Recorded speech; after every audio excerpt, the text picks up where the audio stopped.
la presse est quand même très liée parce qu'elle se digitalise maintenant. Les marques, que ce soit pour de l'influence, donc du placement de produits, vont te remarquer parce que ce que tu as fait avant, c'était qualitatif. On rencontre quand même des gens hyper intéressants et c'est super enrichissant.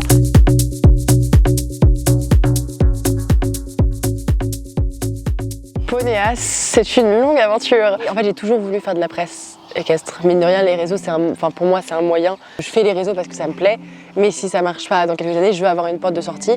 Et c'est vrai que la presse est quand même très liée parce qu'elle se digitalise maintenant et tous les magazines, tous les médias ont un côté vidéo, ont un côté photo, ont des stories. Donc il y a quand même un parallèle entre l'activité d'influence sur les événements et la presse équestre.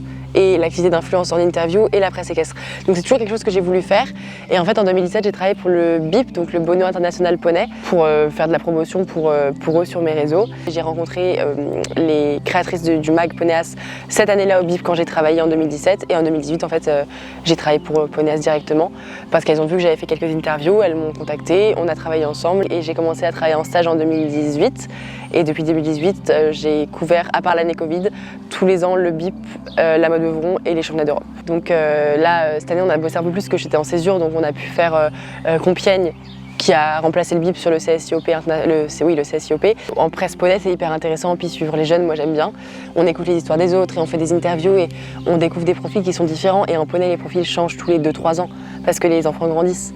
Donc forcément, on rencontre plein de gens et c'est hyper enrichissant comme travail. J'aime travailler dans ce milieu-là, donc je compte pas mes heures.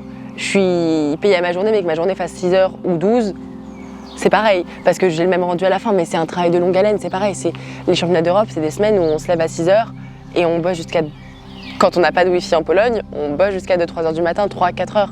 Il y a des nuits où on a dormi 3 heures. Les nuits du samedi, du dimanche, des championnats d'Europe, c'est hard. Et je connais pas beaucoup de monde qui travaille 20 heures par jour, quoi. C'est pas sur toute l'année, mais 20 heures par jour, 3 jours de suite, il faut les encaisser. Et l'année dernière, je suis rentrée de Pologne des championnats d'Europe. Le lundi, je partais en voiture au Danemark. Je roulais 15 heures pour aller au championnat du monde à Herning. Enfin, c'est une vie où c'est passionnant, mais quand on rentre et qu'on a une semaine off, on dort. Littéralement. Tu rentres chez toi, tu retrouves ton lit, tu ne te lèves plus pendant 3 jours. Et tu repars et en fait, le stress, l'adrénaline, l'excitation, l'envie de voir les Français gagner, en fait, t'es même pas fatigué quand t'es sur place. T'es pas fatigué. Le matin, le réveil est dur, à 6h ou 7h sur les événements. Mais de 8h à minuit et demi, t'es là, t'es à fond, c'est incroyable. Parce qu'en fait, la presse, c'est de l'information. Donc, faut que s'il se passe un truc incroyable, une big news, faut être là pour la sortir. Donc, il faut toujours être là. Il faut toujours tout filmer, tout photographier, avoir l'image tout le temps. Parce que ça peut toujours servir et ça peut toujours fonctionner, ça peut toujours être une info, un machin, un poney qui est à vendre, la chute, faut tout avoir. Faut tout avoir et je dis pas qu'il faut tout diffuser du tout, mais il faut toujours avoir tout pour pouvoir l'utiliser tout simplement. Parce que si c'est pas toi qui l'as, personne l'aura. Parce que Ponéas, au championnat d'Europe, il n'y a pas foule, hein. Il y a 2-3 médias, mais on a vite fait le tour. Sur les poneys, il n'y a pas beaucoup de couverture. Donc si on n'a pas la photo, les autres ne l'auront pas forcément non plus. Donc il faut tout avoir. Et c'est pas du tout être paparazzi ou quoi, mais c'est parce que c'est du sport. Donc on n'est pas en train de photographier quelqu'un qui pleure parce qu'il a fait 4 points, on n'en est pas là hein, du tout. Mais faut quand même tout avoir parce qu'il y a un suivi et puis après ça fait des archives. Et là, moi, quand je fais des formats cavaliers 5 étoiles pour Ponéas, où on suit des cavaliers qui sont aujourd'hui en 5 étoiles et qui sont passés par le circuit poney. Il y en a beaucoup, hein. Victor Bettendorf, il y a Megan Moissonnier, Bosti. On est content d'avoir les archives de Megan Moissonnier ou de Victor Bettendorf. On est très content d'avoir les archives des cavaliers qui sont aujourd'hui en 5 étoiles et qui pourtant n'étaient pas forcément gagnants à l'époque à poney. Et donc on les aurait pas forcément pris en photo. Et ça faut avoir tout le monde. Parce que dans 15 ans, ça peut être le futur champion olympique. Et ça, on le sait pas.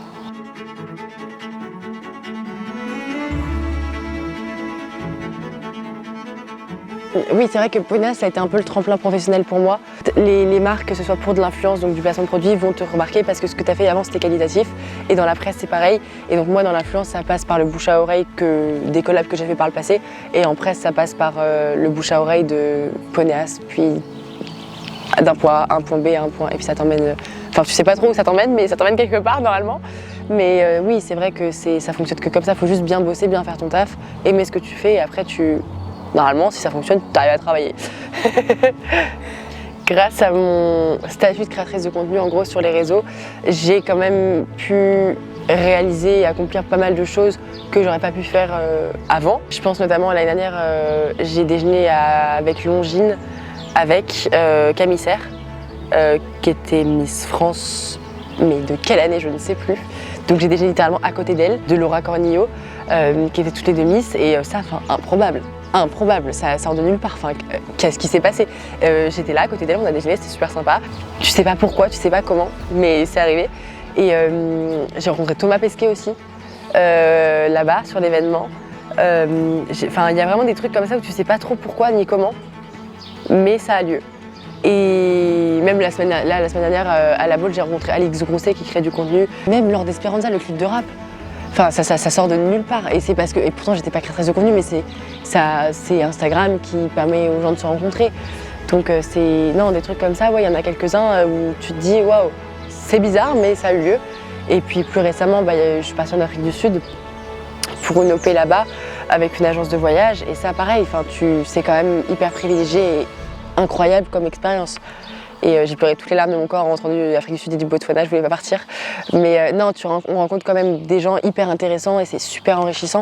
Et c'est pas tous les jours, parce que les 3/4 du temps, je suis ici avec mon cheval seul et mes 2 poneys à faire des vidéos YouTube. Mais quand t'as de l'événementiel, c'est quand même une vie à 200 à l'heure. Toute la journée, t'es sollicité. Mais t'es bien content de rentrer chez toi avec tes chevaux. Et c'est bien d'avoir un mix et une balance entre les deux, entre aller rencontrer des gens comme Camille Serre où c'est improbable et tu te dis qu'est-ce qui s'est passé, et ensuite le lendemain être quand même avec tes chevaux les pieds sur terre. Ouais. Donc il faut un mix entre les deux. Dans 5 ans, déjà je sais pas où je suis dans 6 mois. Donc voilà où on en est. En fait, j'ai beaucoup de projets long terme que j'ai depuis très très longtemps, que je garde top secret, mais en gros c'est des idées que j'ai eues il y a déjà quasiment 10 ans et que je peux pas dévoiler encore parce que ça s'est pas fait. Donc j'espère pouvoir avoir réalisé ces projets créatifs là d'ici 5 ans ou 10 ans, mais au moins d'ici 5 ans. Et ensuite professionnellement de continuer à travailler dans l'influence, peut-être en se dirigeant plus vers du lifestyle ou vers d'autres sports, en testant d'autres sports, parce que l'équitation ça reste très niche, donc essayer de voir d'autres milieux, de toucher un petit peu à tout et voir ce qui me plaît le plus aussi. Et de continuer à voyager et de continuer à monter à cheval, évidemment je n'arrêterai pas. Donc ça dans 5 ans, et puis continuer en presse, pas forcément uniquement dans le cheval, mais peut-être dans d'autres sports aussi, et pas forcément sur des médias spécialisés, mais peut-être sur des médias plus grand public, donc à voir. Moi j'aime bien les projets créatifs où on s'investit, où on a toute une équipe. Les agendas avec Amelin c'était ça, tu travailles avec une équipe, il y a des graphistes, photographes, on échange avec des personnes qui ne sont pas du tout du milieu de l'influence équestre en tout cas. Donc je pense si je peux d'ici 10 ans continuer à faire ce que je fais, mais en m'améliorant, en touchant plus de monde, des projets que j'ai pas encore pu développer sur le côté créatif et un peu artistique, je pense que c'est ce que je voudrais faire. Il faut que j'essaye de me détacher, de se dire que les réseaux, c'est qu'un monde à part. Enfin genre, moi si jamais j'ai un hater ou deux, j'ai pas beaucoup de haters, on touche du bois qu'il n'y en ait pas plus. Pareil, ça m'atteint, on va pas dire le contraire, je veux dire, même les gens qui disent ça ne m'atteint pas, non, on sait très bien, on voit tous les commentaires, on voit tous les DM, on sait très bien que ça atteint à un moment ou à un autre, mais il faut s'en détacher, parce que c'est qu'un commentaire en ligne, et je veux dire, le mec tu le croises pas dans la rue demain, tant que ça passe pas le stade de menace, etc., ça reste un commentaire, la personne je vais jamais la voir dans la rue, si je la vois, je pense pas qu'elle me fera le même commentaire en face. Donc faut vraiment, je pense, moins se prendre la tête. Je pense que l'anecdote la plus en lien avec mes réseaux, c'est que j'étais à Chantilly, sur un meet-up groupé avec d'autres créatrices et créateurs, et il pleuvait à verse, la dédicace était finie, tout le monde repart en loge pour regarder l'épreuve et tout. Et j'ai une petite fille qui arrive, en retard, meet-up, il n'y avait plus personne, il n'y avait plus que moi. Et en fait, ce qui se passe, c'est qu'elle me dit un truc, et moi j'arrive à lire sur les lèvres des gens, parce qu'au bout de 10 personnes, ou quand t'entends pas, et qui disent est-ce que je peux prendre une photo, photo, t'arrives quand même à le voir, et à analyser ce que les gens disent, où tu sais pourquoi ils viennent. Donc je sais me dire, bon, si vous voulez pas une photo, une dédicace, ou discuter, pas de problème. Et là, je comprends pas ce qu'elle me dit. Et je me dis, c'est bizarre quand même, je comprends pas ce qu'elle me dit pour me parler. Et du coup, j'ai dit quoi? Et elle recommence, j'entends rien, mais on n'entendait rien. C'est pas moi, je suis un peu sourde, mais quand même. Et je recommence, et je lui dis ça, je lui fais ça, elle me dit dans l'oreille, et en fait, elle parlait anglais. Et c'était une abonnée anglaise qui était sur le concours et qui est venue me faire une photo, qui m'a dit qu'elle était fan de mon travail, elle avait genre 12 ans. et qu'elle adorait ce que je faisais, qu'elle continue sur YouTube et vraiment j'étais limite en train de pleurer et je la mais t'es trop mignonne, vraiment faut pas me dire ça. Et en fait j'ai promis que je sous-titrerais toutes mes vidéos en anglais et depuis Chantilly 2021 toutes mes vidéos sont sous-titrées en 15 langues.